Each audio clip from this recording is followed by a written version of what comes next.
फिल्में तो बहुत सी की, लेकिन पहचान महज उन 2-4 फिल्मों तक रह गई जिसे देखने पर शायद ही कोई इन्हें पहचान पाता हो कि हाँ, ये है 50 के दशक के अभिनेता शेखर। क्योंकि वक्त के साथ साथ लोगों ने उनकी यादें धुंधली कर दी हैं और यही वजह है कि आज इन्हें कोई भी याद नहीं करता। लेकिन कोई बात नहीं, हम अपने दर्शकों के कहने पर एक बार फिर आपके लिए हाजिर हैं एक ऐसे ही गुमनाम कलाकार के बारे में जानकारी लेकर जिन्हें आज हिंदी सिनेमा और उनके प्यारे दर्शक भुला बैठे हैं। इस महान अभिनेता का जन्म 1923 को देहरादून में हुआ था और इनका असली नाम था इंदिरा दमन रस्तोगी। लेकिन फिल्मों में आने के बाद इन्होंने अपना नाम शेखर रख लिया। उनकी शुरुआती शिक्षा देहरादून से हुई थी और बाद की पढ़ाई उत्तर प्रदेश के मेरठ शहर से पूरी हुई। इन्होंने मेरठ से ग्रेजुएशन किया था। अपनी पढ़ाई पूरी करने के बाद ये नौकरी की तलाश में उस वक्त के बम्बई यानी आज के मुंबई आ पहुँचे और अपना संघर्ष शुरू कर दिया।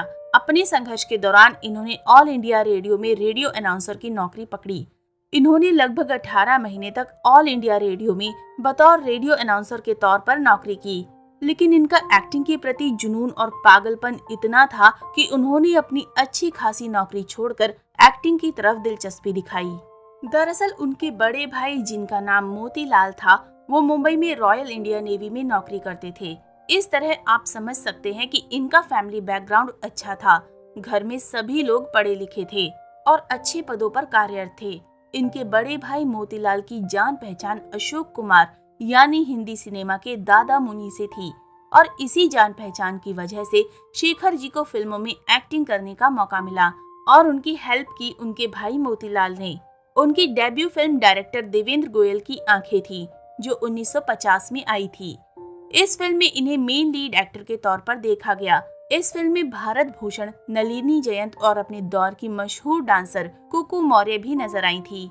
इसी तरह ये 1951 की फिल्म साब्ज बाग में बात और सपोर्टिंग एक्टर नजर आए और साथ ही 1951 में बतौर हीरो ये नजर आए डायरेक्टर देवेंद्र गोयल की एक और फिल्म अदा में। उनकी अधिकतर फिल्मों में उनकी हीरोइन के तौर पर सुचित्रा सेन, कामिनी कौशल, नलिनी जयंत नजर आया करती थी और हीरो की बात की जाए तो अशोक कुमार, भारत भूषण, जॉनी वॉकर जैसे कलाकार के साथ ये नजर आए।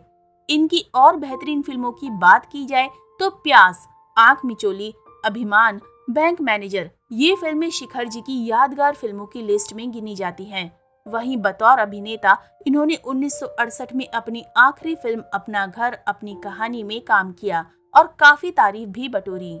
हालांकि उनकी फिल्मों की बात की जाए तो इस बारे में कोई सटीक जानकारी नहीं मिली कि उन्होंने लगभग कितनी फिल्मों में काम किया, लेकिन ये जरूर कह सकते हैं कि कई फिल्मों में इन्हें उनके अभिनय के लिए क्रेडिट भी नहीं दिया गया, ना ही उन्हें वो मुकाम मिला जिस तरह इन्होंने फिल्मों में काम किया। 50 का दशक वो दौर रहा जब शेखर साहब की पूरी तरह से फिल्म इंडस्ट्री में अच्छी तरह सक्रिय हो चुकी थी। इन्होंने अपनी फिल्मों से काफी कम समय में इंडस्ट्री में अपनी अच्छी पकड़ बना ली थी। इसके बाद इन्हें कई बड़ी बड़ी फिल्मों में बतौर अभिनेता देखा गया और इस तरह इन्होंने 1952 की फिल्म दो रहा, 1953 की फिल्म आस, साल 1954 की फिल्म दरवाजा और इसी साल आई दूसरी फिल्म संगम में भी देखा गया। और उनकी बेहतरीन फिल्मों की बात करें तो B.R. चोपड़ा साहब की चांदनी चौक में इन्होंने बतौर एक्टर देखा गया।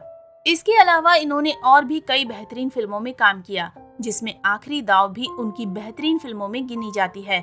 धीरे धीरे हिंदी सिनेमा में इन्होंने एक से बढ़कर एक फिल्में की और मीना कुमारी जैसी प्रसिद्ध अभिनेत्री के साथ भी काम किया। कहते हैं ना, वक्त के साथ यादें धुंधली हो जाती हैं, लेकिन इन्हें तो भुला दिया गया। आज हम आपको अपने जमाने के मशहूर अभिनेता शेखर जी के बारे में बताते हैं। 1950, 60 और 70 का दशक वो दौर रहा जिसमें इन्होंने काम किया। शेखर जी की लुक्स और पर्सनैलिटी गजब थी और उनकी एक्टिंग का क्या ही कहना।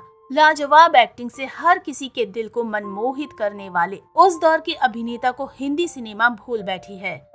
कहा जाता है कि एक समय अपने लुक्स और पर्सनालिटी के लिए मशहूर इस अभिनेता की तुलना most popular American actor rock Hudson से की जाती थी, इसलिए तो इन्हें इंडिया का रॉक हुडसन कहा जाता था। उनके निजी जीवन के बारे में बात करें तो उनकी पत्नी का नाम संतोष है। हालांकि इस शादी से इन्हें कोई औलाद नहीं हुई, जिस वजह से उन्होंने अपने भाई के बच्चे को गोद लिया और 70 के दशक आते आते इन्होंने हिंदी सिनेमा से दूरी बना ली, क्योंकि इन्हें 70 के दशक के बाद फिल्में ऑफर होनी बंद हो चुकी थी। इनका नाम भी धुंधला गया था, जिस वजह से इन्होंने अपने फैमिली के साथ अमेरिका में रहने का फैसला किया और ये अमेरिका के एक शहर डेट्रॉयट चले गए। लेकिन अफसोस की बात तो ये है कि गूगल पर उनकी विकिपीडिया तक मौजूद नहीं है। इनकी मशहूर फिल्मों का जब जिक्र आता है तो उनमें एक खाली जगह पर इनका नाम लिखा होता है। यहाँ तक कि यूट्यूब और इंटरनेट पर उनके बारे में किसी तरह की जानकारी उपलब्ध नहीं है। बड़ी मुश्किल से हम उनके बारे में कुछ जानकारी जुटा पाए जो आप तक पहुँचा रहे हैं। अगर आप में से कोई इनके बारे में और ज्यादा जानता हो तो कमेंट में जरूर बताएं, ताकि हम अपने दर्शकों को थोड़ी बहुत जानकारी और दे पाएं। तो दोस्तों, अभी के लिए बस इतना ही। मिलते हैं अगली वीडियो में। तब तक आप सब अपना ध्यान रखिए। Bye bye.